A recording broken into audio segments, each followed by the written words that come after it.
Here I am in this lovely oasis of flowers and fruit trees and berries, and it's what we call an edible forest garden.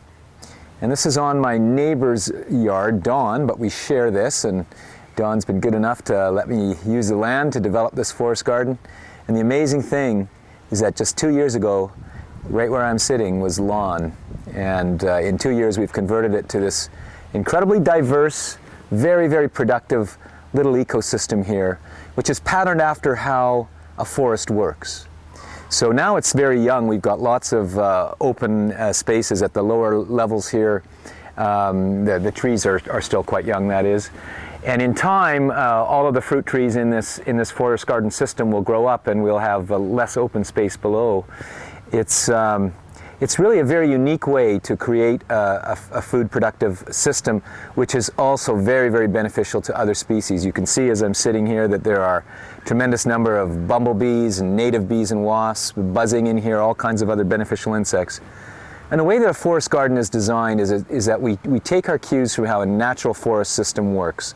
So we have vegetation at a variety of layers, starting with low ground covers, and then perennial plants and taller perennial plants and shrubs and tall shrubs, small trees, tall trees, and vining plants and root zone organisms like fungi and root crops as well. So this is a very ancient way of growing food. It was practiced in the Amazon basin, where indigenous peoples would clear certain areas around their village and replant them with useful species for food and medicine and fiber.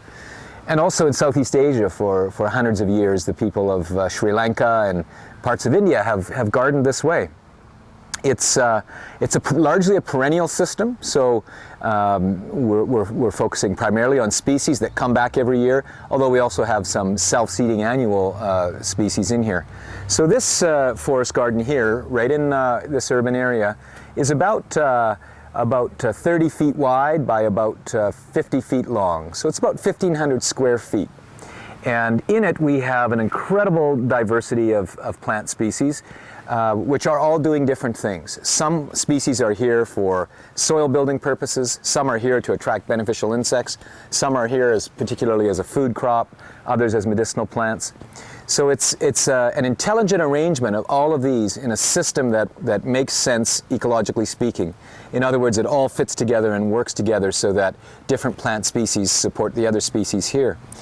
And in this forest garden, we've got 6 primary nodes that are what we refer to as guilds of plants or sets of plants. And I'm sitting here beneath a pear tree, and around this pear tree are many other species. We have some perennial species here that are nitrogen fixing, such as lupins, we have clover, we have alfalfa, and these are all nitrogen fixing plants that are building soil.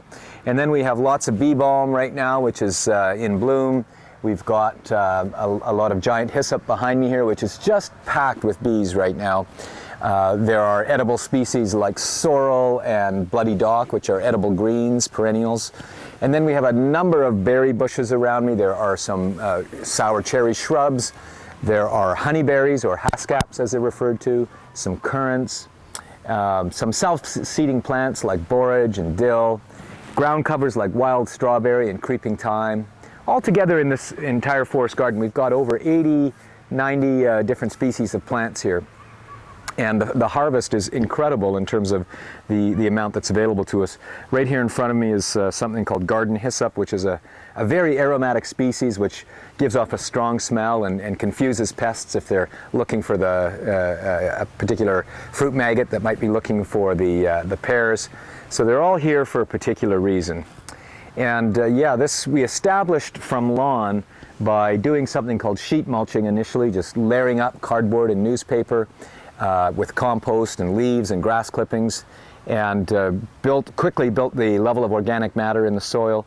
Then we planted in our trees and shrubs and our perennials, and here we are at year 2. It's amazing how fast things transform, and I can tell you that the difference in terms of the wildlife that's in here compared to when it was lawn and in the shape that it's in now, it's fantastic. I'm just looking at hundreds and hundreds of bees in this system here. So forest gardens are a great intensive way to produce food and other yields. Could be medicinal plants if people are interested in that. Right behind me also I have this species, which is sometimes considered a weed but is a fantastically nutritious species. This is stinging nettle, which is sometimes used as a health food supplement, and it's used in organic gardening and biodynamic gardening because it's a really potent activator of soil and seems to enable the species that are around it. And right behind me is a cherry bush that is growing with these stinging nettles, and it's just thriving tremendously. So there's little symbiotic relationships that are created in a forest garden. In 10 years, the tall tree layer, which is pear, cherry, apple, plum, and hybrid hazel, which is a cross of the beaked hazelnut and the European filbert called the phylazol, those will form the top layer, and they'll take up about 75%. They'll shade out, but there'll still be space for lots of other species, some that are shade tolerant, and then in the sunny spots in between there'll be space for other species to continue to thrive. The maintenance in a system like this compared to an annual vegetable cropping system is far, far less. In the initial years, of course, there's the planting and a little bit of weeding until things get established. But when we have thick growth like this, it really occupies that niche and takes care of the weeding problem. Really, it doesn't happen anymore. So what we need to do now is occasionally come by when things get a little overgrown and chop them down and just drop them and allow all this organic material to become part of the mulch. And we're constantly building soil, and cycling nutrients in the system as well. And then the work otherwise is just harvesting, the incredible fruit that's in here at any given time, and coming out and enjoying the wildlife that dances through it at any opportunity you have. So, highly recommend forest gardening as an option. In the center of the forest garden is a little bit of an open area because the garden is structured in a bit of a horseshoe shape, so that we're actually collecting sunlight and sort of funneling it into the center.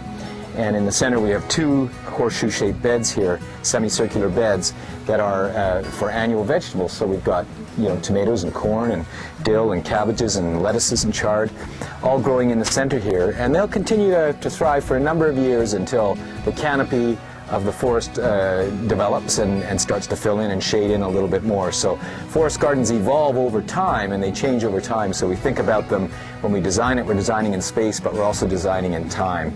So we take advantage of the opportunity to have a little bit of annual vegetable production here, at least for the first few years, and eventually we shift it more and more towards perennials.